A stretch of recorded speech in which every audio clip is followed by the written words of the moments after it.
ते मतं सांगत नाही, कारण आता मतदान आलेलं आहे म्हणून. अनेक प्रकारचे बहुतांची बहुत मते अवघी रीते पोकळ, म्हणून माझं मत नाही आणि त्या मतात पुन्हा मी माझं मत वाढवित नाही. गूढ नाही, गुपित नाही, उखाणा नाही, कोडं नाही कुठल्या प्रकारचा. हा सिद्धांत सरळ सरळ आहे असं तुकोबारायांनी सांगितलं. मग काय कर, फक्त तू आपा पे पाहि, तू तुला पाह. दुसरीकडे काही गोष्ट करू नकोस, ज्याची त्याला पाहिलं, कारण तुझे आहे तुझं पाशी, परी तू जागा फक्त तू तुला ओळख रे. हो, सुप्रीम कोर्टामध्ये एका माणसाची केस लागलेली होती. हायकोर्टात तो पराजित झाला आणि सुप्रीम कोर्टात केस लागली.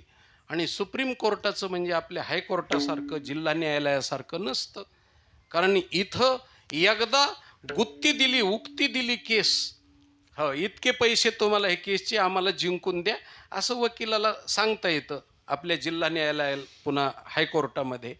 पण सुप्रीम कोर्टात तसं नसतं. हेरिंग असते, हेरिंग म्हणजे 3 मिनिटाची सगळ्यात मोठी हेरिंग आणि 1 मिनिटाची सगळ्यात लहान हेरिंग. आणि कमीत कमी लहान वकिलाची एका हेरिंगची फीस असते 10 लाख रुपये, म्हणजे एका मिनिटाला 10 लाख रुपये असतात सुप्रीम कोर्टामध्ये. आणि त्या 1.5 मिनिटामध्ये 1 मिनिटात काम नाही झालं तर ते 10 लाख रुपये, हो 20 लाख रुपये गेले. पुढची पुन्हा हेरिंग मांडायची आणि पुढच्या हेरिंगला पुन्हा वेगळे पैसे. तिथं मिनिटावर पैसे असतात महाराज. सुप्रीम कोर्टाचा खेळ वेगळा असतो, म्हणून तिथपर्यंत कोणी टिकत नाहीत. पण एक माणूस जहागिरी गेली पण फुगिरी जाऊ दिली नाही त्याने. ते म्हणला काही बी असू समोरच्याची जिरवायचीच. 10 एकरचा वाद होता, 40 एकर घालवीन पण त्याची जिरवीनच म्हणला मी. हो 1 एकर गेलं तरी हरकत नाही, पण जोकर जाऊ द्यायची नाही. हो, असे काही काही माणसं मिशीवर ताव देणारे असते. ते म्हणतात मिशीचं काय घेऊन बसले, ती उद्याच्याला उगवतीच. हो, जरी काय असलं तरी पंचायत नाही. म्हणून त्यांनी हो वकिलाबरोबर संधान बांधलं, दिले महाराज. ते म्हणला पैसे, पण वकिलांनी सांगितलं माझ्याकडं अशा रोज 100 200 केसेस येतात, त्याच्यामुळं तुम्ही जर फोन पे पैसे केले किंवा RTGS केलं तर मला टॅक्स बुजावं लागतं, त्याच्यामुळं तुम्ही हँड टू हँड पैसे द्या.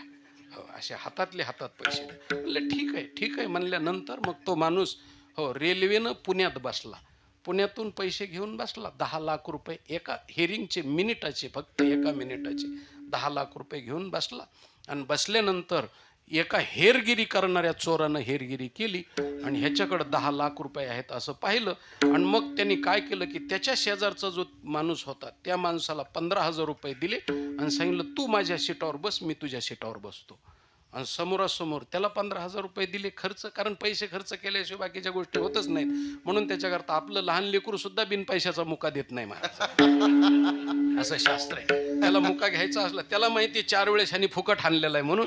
हो, त्याला 5 रुपयाची हो 5 रुपयाचा ठोकळा त्या ठोकळ्याला दाखवला तरच तो ठोकळा तोंडात तोंड घालतो महाराज, असं शास्त्र आहे.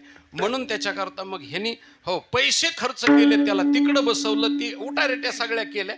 हे माणूस तिथं येऊन बसल्यानंतर गाडी सुरू झाल्याबरोबर राम राम राम राम राम राम सगळा नमस्कार चमत्कार गुड मॉर्निंग काय व्हायची ती सगळी झाली. आणि मग काय महाराज हो त्या माणसाने ज्याच्याकडे 10 लाख रुपये होते त्यांनी त्या बंडलातले हो असे 500 रुपयाची नोट अशी खटकन कोरी खट काढली आणि चहा पाण्याला पैसे दिले. आणि ह्याला बी सांगितलं तुम्ही बी घ्या चहा. हो त्यांनी ते असे बंडल पाहिल्याबरोबर तर ते असे हो चांदीचे डोळे झाले. म्हणलं बस काम झालं. म्हणलं 15,000 रुपये जायनात का, तिकिटाचे बी पैसे जाऊ द्या, पण सिनभाग गेला. संध्याकाळच्याला रात्रीच्या टाईमला बघतो म्हणला ह्याच्याकडं मी. आणि गाडी गप्पा छप्पा करीत करीत करीत इटारशीच्या पुढं गाडी निघाल्याच्या नंतर महाराज ह्यो चोर संध्याकाळी 8 वाजताच झोपे गेला. 11 वाजेपर्यंत झोपल्यानंतर ह्या माणसाने काय केलं की स्वतःच्या पिशवीतले पैसे काढले आणि चोराच्या उशाला ठेवून दिले महाराज. त्याच्या पिशवीत पैसे ठेवून दिले आणि ह्यो माणूस निवांत झोपला. आणि झोपल्यानंतर 12-1 वाजता चोर उठला आणि त्यांनी आधाशाप्रमाणे त्याची पिशवी चापायला सुरुवात केली, पण त्याच्यात पैसेच नाहीत. काय कमाल आहे म्हणला, ह्या माणसाला जादू तर येत नसल. चहा घेत असताना मी बंडल पाहिलं म्हणलं, आणि ह्यांनी बंडलबाजी केलीच कस काय म्हणलं, मला काही कळाना म्हणला. त्यांनी पहाटे 4 वाजेपर्यंत चापाचापी केली, काहीच मिळ नाही. हो चोर झोपी गेला आणि झोपल्यानंतर 4 वाजता झोपी गेला की त्यांनी पैसे काढले, आपल्या पिशवीत ठेवले आणि झाशीच्या पुढं गाडी निघाल्याच्या नंतर उठा भाऊसाहेब म्हणले, उठा चहा घ्यायची वेळ झाली.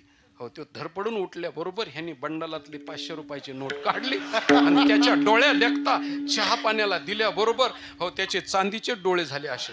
ते म्हणला, काय पैसे कुठं होते म्हणला, हे तर ह्या पिशवीत म्या पाहिले, पण हे झालं कस काय, ह्याला जादू येते का काय, कोंबडीच्या पायाचे पैसे करतो का काय हा माणूस, काहीच कळाना.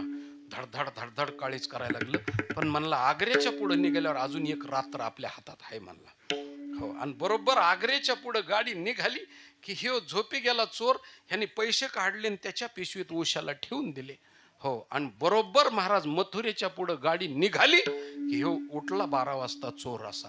हो, जाळीतून बिबट्या उठल्यासारखा उठला महाराज असा. आणि पाहिलं तर त्याने पाहिलं तर पैसेच नाहीत. काय करावं म्हणलं आता. त्याचा हुसास मोठ्याने चालायला लागला.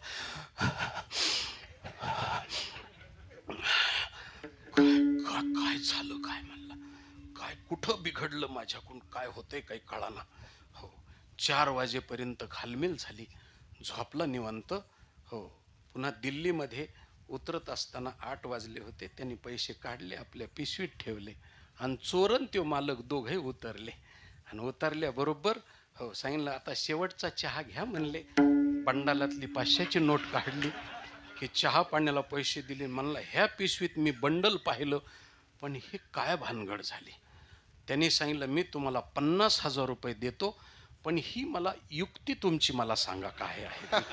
हो, युक्ती काय आहे तेवढी सांगा. त्यांनी सांगितलं, लोकांच्या पर्सनल कार्यक्रमामध्ये भाग घेऊ नये म्हणले. हा ज्याचा त्याचा वैयक्तिक भाग असतो, तुम्ही ह्याच्यात भानगडीत पडूच नका. नाही म्हणला, मी आतापर्यंत 50 वर्ष झालं हेच काम करतो, पण इतका मला दगा कधीच घडला नाही. मला काय झालं काय म्हणले, मी चोर आहे म्हणले. हो म्हणले, तुम्ही चोर आहेत हे दिल्लीत गेल्यावर सांगायला लागलात तुम्ही मला. तुम्ही पुण्यात बसला त्याच टाइमला मी ओळखलं तुम्ही चोर आहेत म्हणून. अरे बापरे म्हणले. हो म्हणले हो. आणि मग हे पैसे कुठं ठेवले. 50,000 रुपये देतो म्हणले. तुमच्या पैशाची गरज नाही मला, पण मला ट्रेनिंग झाली पाहिजे, पुढच्या वेळेस असलं फसलो नाही पाहिजे. मग त्यांनी सांगितलं, मी पैसे कुठं ठेवले तर तुमच्या उशाला तुमच्या पिशवीत ठेवले. काय म्हणता म्हणले. हो. तोंडावर हाणून घेतलं. म्हणलं त्याचे पैसे चापायची काही गरजच नव्हती ना, मला माझीच पिशवी घेऊन खाली उतरायचं काम होतं. हो, तुझे आहे तुझ पाशी परी तू जागा चुकलास.